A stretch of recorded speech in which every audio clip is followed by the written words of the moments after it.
The restaurant was filled with laughter and clinking glasses as we gathered to celebrate my daughter's college graduation.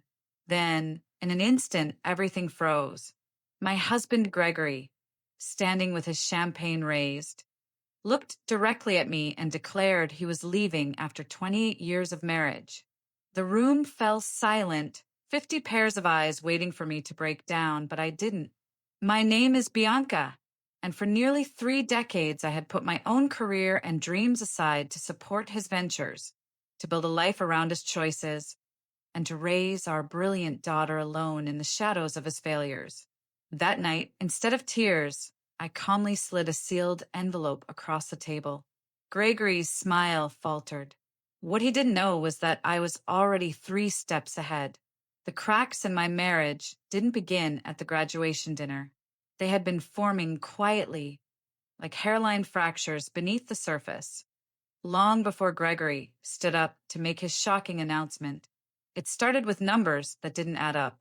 I've always managed our household finances, balancing budgets, planning for Amelia's education, protecting our retirement. For me, money tells a story, and when the story didn't make sense, I knew something was wrong. Small transfers to an unfamiliar account caught my attention. At first, I wanted to believe it was a simple oversight, but the pattern grew clearer with every statement I reviewed. Gregory was siphoning money away, piece by piece, building a secret life I wasn't meant to see. The further I dug, the uglier the truth became. There were charges for expensive dinners at restaurants we never visited together, receipts for jewelry I never received, and even property viewings in coastal towns where we had never once spoken of moving. Each transaction painted a picture I could no longer ignore. And then came the messages, careless texts on his phone that he left unattended one evening. They spoke of new beginnings, whispered promises, and a woman named Cassandra who had already been welcomed into our circle under the guise of friendship. She had laughed at our holiday table, asked for my advice about her career, and all the while, she was plotting a future with my husband. As painful as these discoveries were, they also gave me clarity. I was no longer a wife clinging to hope. I was a strategist preparing for battle. What Gregory had forgotten, or perhaps never truly understood, was that I was not only a wife and mother, but also a financial professional with decades of experience. I knew how to follow money trails, how to gather evidence, how to prepare for the kind of storm he didn't see coming. And then there was the prenup. 28 years ago, when I had more family wealth than Gregory, he insisted on an agreement to protect his future earnings. Ironically, that document became my most powerful weapon. Tucked within its clauses was a fidelity condition, one that ensured betrayal would carry a steep price. While Gregory dreamed of escaping into a new life with Cassandra, I was quietly building a case brick by brick. Bank records, transfers, receipts, and screenshots. Every piece secured, every detail documented. He thought I was blind, but I was already 3 steps ahead, waiting for the right moment to reveal the truth. When I left the restaurant that afternoon, I didn't storm out in tears like Gregory had expected. I walked away calmly, with dignity, and with the knowledge that my next move had already been prepared months in advance. By the time I reached our house in Augusta, the summer air pressing against me like a heavy curtain, I felt lighter than I had in years. But I knew the confrontation was inevitable. Gregory would not simply vanish into his new life with Cassandra without first demanding answers. Hours later, I heard his car screech into the driveway. The front door flew open, and there he was, face flushed, envelope crumpled in his hand, shouting my name like a man betrayed. "What is the meaning of this?" he barked, waving the papers I had left for him. His voice was no longer triumphant, but desperate, stripped of the confidence he had worn at the restaurant. I didn't flinch. I sat in the living room, my laptop still open from reviewing documents. When I closed it and looked up, my calmness only enraged him further. "You served me divorce papers today of all days?" he demanded. I met his glare steadily. I thought it aligned nicely with your plans. You wanted a new life, Gregory. I'm simply making sure the transition goes smoothly. For a moment, his arrogance returned. He smirked and said, The prenup expired years ago. Any lawyer will tell you that. I allowed myself the faintest smile. Actually, it didn't. Section 12 makes it very clear the fidelity clause remains active for the duration of the marriage. Your lawyer should have explained that. But then again, you never consulted one, did you? His face paled as the reality sank in. The silence was broken by a voice behind me. Amelia had come in quietly, still in her graduation dress, her expression a mixture of hurt and fury. Dad, you blew up our family on my day. You don't get to play the victim now. Gregory tried to soften his tone, reaching toward her. This doesn't involve you, sweetheart. But Amelia stepped back. Doesn't involve me? You betrayed Mom and humiliated both of us in front of everyone. You stole money while I worked 2 jobs to cover textbooks because you said things were tight. Don't tell me it doesn't involve me. Gregory's words faltered, but before he could respond, another figure appeared. His sister, Diana. She had always been close to me, and when she walked into the room, arms folded, her disappointment was palpable. I told you to end it when I first saw you with Cassandra. You promised me it was nothing. Now look at the mess you've made. The room was tense, but I was no longer the peacemaker smoothing things over. That role had exhausted me for nearly 3 decades. Instead, I stood in quiet authority. I reached for my phone and pressed play on a recording. Gregory's own voice filled the room. After the graduation, I'll tell her it's over. A public setting is better. She won't make a scene. Then Cassandra's voice chimed in, and she has no idea about the money. Gregory again. None. Bianca trusts me completely. That's her weakness. The color drained from his face. You recorded me, he whispered. Not in Georgia, I replied calmly when one party consents, and certainly not when the conversation is about defrauding your own wife. Gregory sank into the couch, the weight of his own words pressing down on him. Amelia crossed her arms. Diana stood by my side, and for the first time in years, I didn't feel alone. The man who had once believed he held all the power in our marriage now sat defeated, trapped by the very arrogance that had blinded him. The preliminary hearing was scheduled for a rainy Tuesday morning, the kind of day when even the courthouse felt heavier under the gray sky. I walked in with Philip, my attorney, calm and composed, carrying not just the weight of 28 years of marriage, but also the evidence of Gregory's betrayal. Gregory arrived minutes later, his face drawn and tired, clutching a briefcase that looked too big for the young corporate associate he'd hastily hired as his lawyer. It struck me then how unprepared he truly was. For all his bravado, all his talk about freedom and fresh beginnings, he had underestimated me completely. The judge, a sharp-eyed woman with no patience for theatrics, opened the proceedings with a steady voice. She skimmed the prenuptial agreement Gregory had signed almost 3 decades earlier, her glasses perched low on her nose. This document appears to be in order, she said, flipping through the pages. Gregory's lawyer cleared his throat nervously, arguing that the agreement had expired after so many years. The judge paused, then read aloud from Section 18. The duration is for the term of the marriage plus any legal proceedings resulting from its dissolution. She looked directly at Gregory's lawyer. There is no expiration date indicated. This agreement is valid. Gregory shifted uncomfortably, his confidence slipping with each word. I remained silent, watching the scene unfold like a play I had already memorized. The judge continued, pointing to the documented transfers and hidden accounts I had uncovered. The evidence of systematic fund movements appears to violate the disclosure requirements in Section 23, she declared.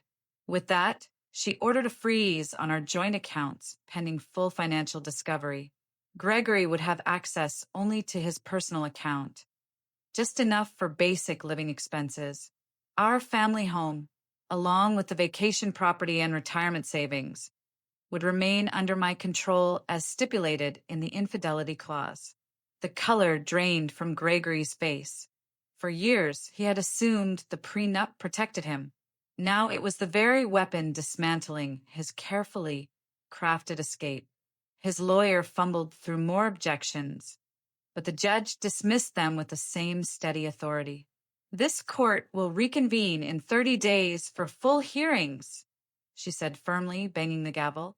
The sound echoed through the courtroom, final and absolute.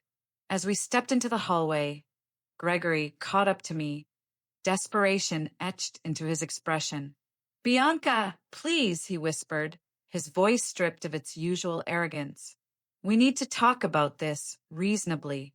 28 years has to count for something."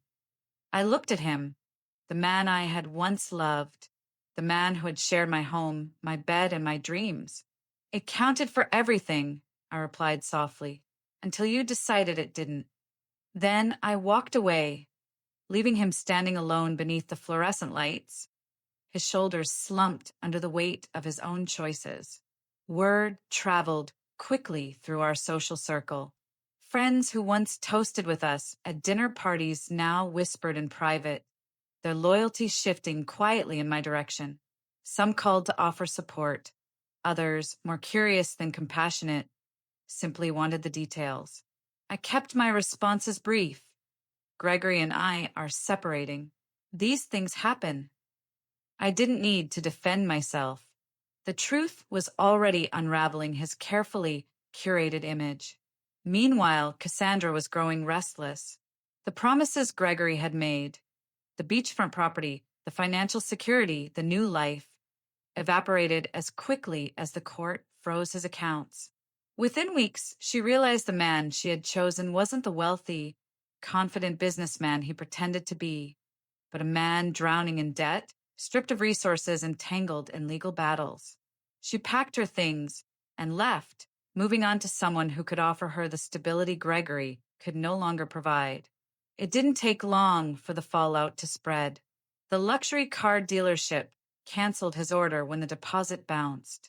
The beachfront property deal collapsed when the bank refused to approve financing. Even his business partners began to distance themselves, wary of attaching their names to a man whose reputation was crumbling in real time. The same colleagues who once envied his charisma now shook their heads, whispering that Gregory had lost his edge, that he had been reckless both personally and professionally.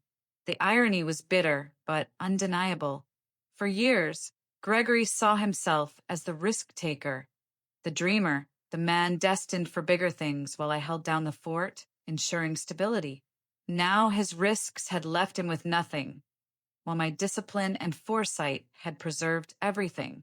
The very skills he dismissed as boring or safe had become the reason Amelia and I were secure.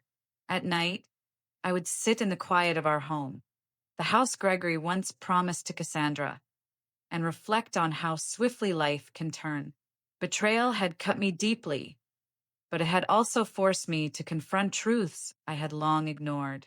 I was stronger than I realized, sharper than Gregory ever gave me credit for, and far more prepared to rebuild than he could ever be. His downfall wasn't just the result of his affair or financial deception. It was the inevitable collapse of a man who underestimated the woman standing across from him. By the time the next hearing approached, Gregory's appearance had changed.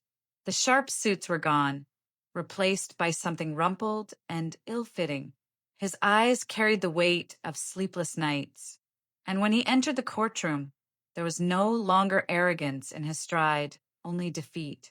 Cassandra was gone, his friends were silent, his accounts restricted.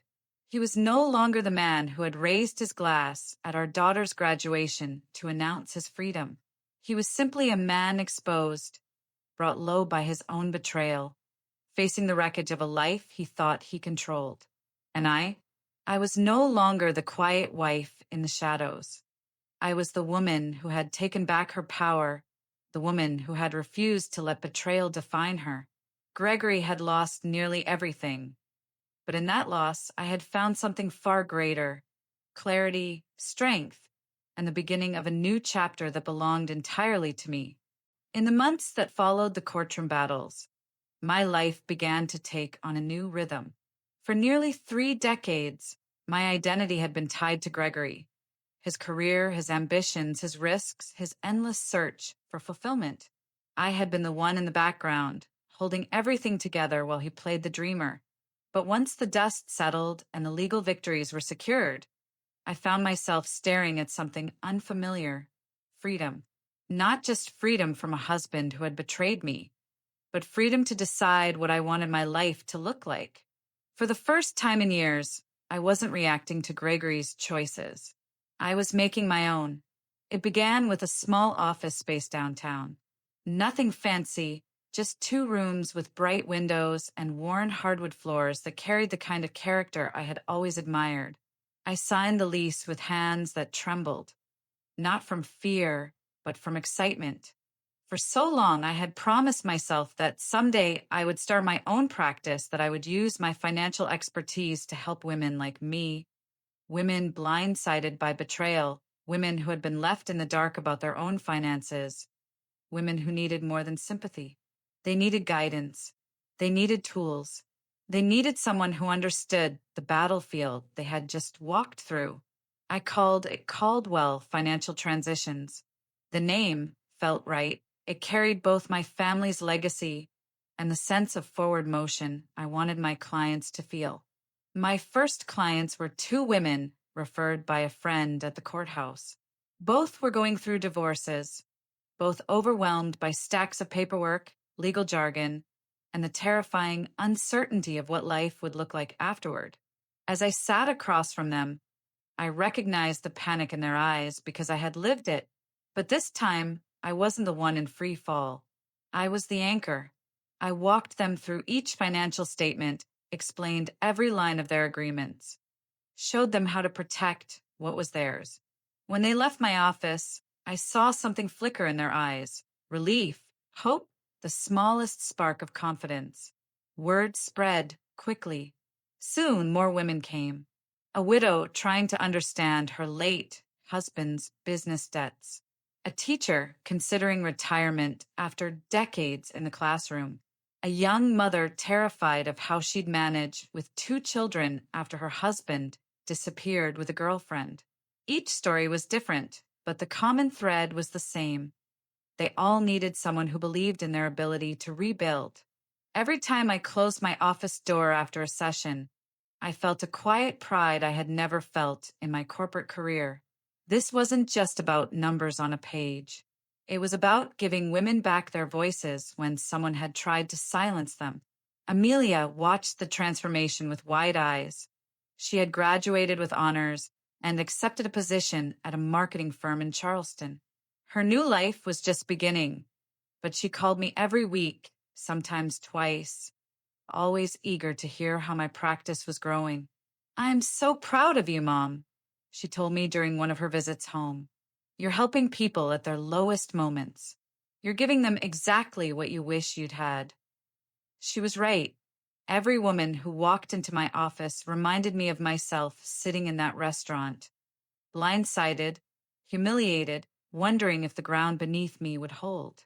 And every time I guided someone toward stability, I was healing a part of myself too. Our relationship deepened in ways I hadn't expected. For years, Amelia had seen me as the steady hand in our family, the one who made sacrifices while Gregory chased dreams. Now, she saw me as something else entirely: a woman who had been knocked down and got back up stronger. There was admiration in her voice when she talked about me to her friends, a pride that warmed me in ways I can't fully describe. For so long, I had worried about protecting her from the truth, shielding her from Gregory's betrayal. Now I realized the greatest gift I could give her was honesty and resilience. She didn't need a mother who pretended everything was fine. She needed a mother who showed her that even in the face of heartbreak, you can rebuild and thrive. Even Diana, Gregory's sister, became part of this new chapter. She often stopped by my office with coffee in hand, bringing books from her university or articles she thought my clients might find helpful. Her loyalty had never wavered, and now our bond grew into something sister-like. Together, we laughed at the irony that the prenup Gregory once demanded had become his downfall and my salvation. There was no bitterness in those laughs anymore, only a shared understanding that sometimes life writes its own poetic justice. Looking back, I realized that revenge had never been the destination.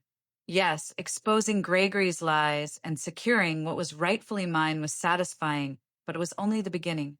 The true victory was in the transformation. I wasn't just surviving without him, I was thriving. I was building something that mattered, not just for me, but for every woman who needed to know she wasn't alone. In the quiet moments, when the office was closed and the city outside my window hummed with evening traffic, I would pause and reflect. I no longer thought of myself as Gregory's wife or even the woman he betrayed. I was Bianca Caldwell, business owner, mentor, mother, and advocate. The betrayal that had once threatened to break me had become the foundation for a life stronger than I ever imagined. And as I watched Amelia step confidently into her own future, I knew I had given her something far more valuable than financial security. I had given her a living example of resilience. My story was no longer one of loss. It was a story of reinvention, proof that even when life burns everything down, you can rise again. This time, not as the supporting character in someone else's dream, but as the author of your own. The final hearing fell on what would have been our 29th wedding anniversary. Gregory arrived looking worn and defeated, his once polished image stripped away by months of legal battles and broken promises. The judge upheld every clause of the prenuptial agreement, leaving him with little more than his personal belongings and a dwindling account. Cassandra was long gone, his reputation shattered, and the life he tried to build on deception had crumbled into dust. I walked out of that courthouse, not as the woman abandoned at her daughter's graduation, but as someone reborn. What began as revenge had transformed into something greater, reinvention. I built a business, rebuilt my confidence, and reclaimed my identity. Gregory lost nearly everything, but I found myself again, and that was the greatest victory of all. If this story resonated with you, don't forget to subscribe to the channel, share your thoughts in the comments, and let me know where you're watching from. Your support helps us bring more powerful stories of resilience, betrayal, and transformation to life.